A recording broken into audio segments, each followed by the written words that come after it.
Isolated grounds are specifically designed not to be connected to any other grounding system, and that includes earth ground. This might seem counterintuitive, but there are several crucial reasons behind this design. Firstly, safety is paramount. Isolated grounds prevent current from flowing through the grounding system and potentially into another piece of equipment or the building structure itself. This significantly reduces the risk of electric shock. Imagine a scenario where a fault occurs.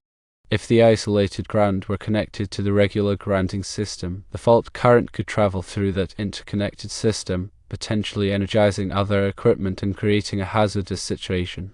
Secondly, isolation from other grounding systems is critical. Connecting the isolated ground bar to another grounding system creates a potential pathway for ground loops and noise interference. Ground loops occur when there are multiple paths to ground, creating unwanted current flow and introducing noise into sensitive electronic equipment. Isolated grounds prevent this by ensuring the grounding system remains isolated from other grounding sources. This isolation is particularly important in environments where clean power is essential, such as recording studios, medical facilities, and laboratories. Thirdly, isolation is essential for sensitive equipment. Some sensitive electronic equipment, such as medical devices or precision instruments, require isolation from ground to minimize noise, interference, or other disturbances. Connecting the isolated ground bar to another grounding system can compromise this isolation and negatively impact the performance of the equipment. For example, in a hospital operating room, medical equipment must function flawlessly without any interference. Isolated grounds help ensure this by providing a clean and stable ground reference. Fourthly, adherence to codes and standards is mandatory. Electrical codes and standards, such as the National Electrical Code NEC and IEEE Standard 142, also known as the Green Book, explicitly require that isolated grounding systems be isolated from other grounding systems. This requirement is in place to ensure safety and the proper operation of equipment. Failure to comply with these codes can result in serious consequences, including fines and legal liabilities. Section 250.96 subsection D of the 2023 NEC requires that the isolated equipment grounding conductor run with the circuit conductors. This means that it must be run in the same raceway or cable as the circuit conductors. This helps to reduce the impedance of the grounding path and improve the effectiveness of the isolated ground. It also requires that the isolated equipment grounding conductor be identified by orange insulation or an orange stripe. Section 250.146 subsection D of the 2023 NEC dictates the use of isolated grounding receptacles and the specific requirements for their installation. It emphasizes the importance of maintaining the isolation of the grounding path. It is also important to note that isolated grounds are not a substitute for regular grounding. All electrical equipment must be properly grounded to provide a path for fault current to return to the source and trip the circuit breaker. Isolated grounds are an additional layer of protection for sensitive equipment. Fifthly, despite not being connected to earth ground, isolated grounds are effective in providing a low impedance path for fault currents within the isolated system. The isolation ensures that fault currents do not flow through the grounding system of another piece of equipment or structure, preventing potential hazards. The low impedance allows for rapid clearing of faults, minimizing the duration of potentially dangerous voltage levels. Here's how it works. The isolated ground wire provides a dedicated path back to the source for fault currents. Because it is isolated from the regular grounding system, the fault current is confined to the isolated circuit, preventing it from interfering with other equipment. This targeted approach enhances the safety and reliability of the electrical system. In essence, the effectiveness of an isolated ground lies in its ability to contain and manage fault currents within its designated circuit, preventing them from propagating to other parts of the electrical system.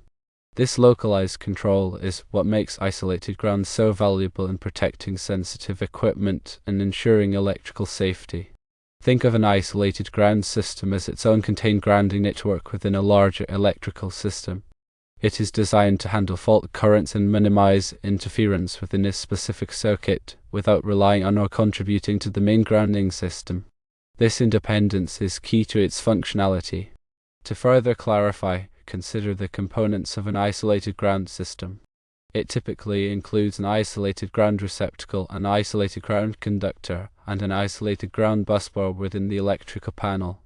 The isolated ground receptacle has a dedicated grounding terminal that is not connected to the receptacle's mounting strap or the building's grounded metal box.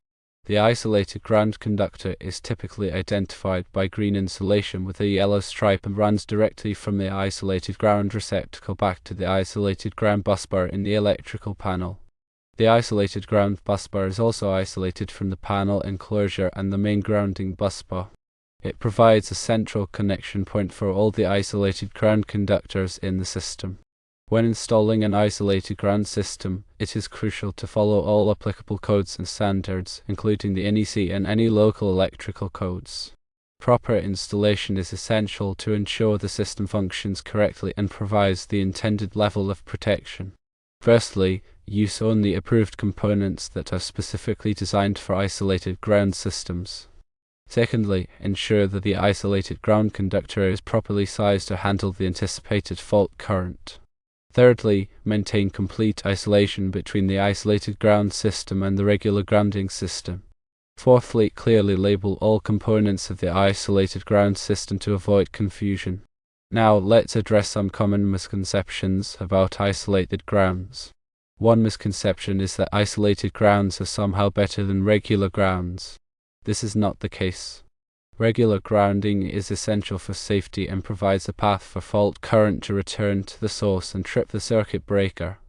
Isolated grounds are an additional layer of protection for sensitive equipment, not a replacement for regular grounding. Another misconception is that isolated grounds are only needed for extremely sensitive equipment. While they are commonly used for sensitive equipment, isolated grounds can also be beneficial in any application where noise or interference is a concern.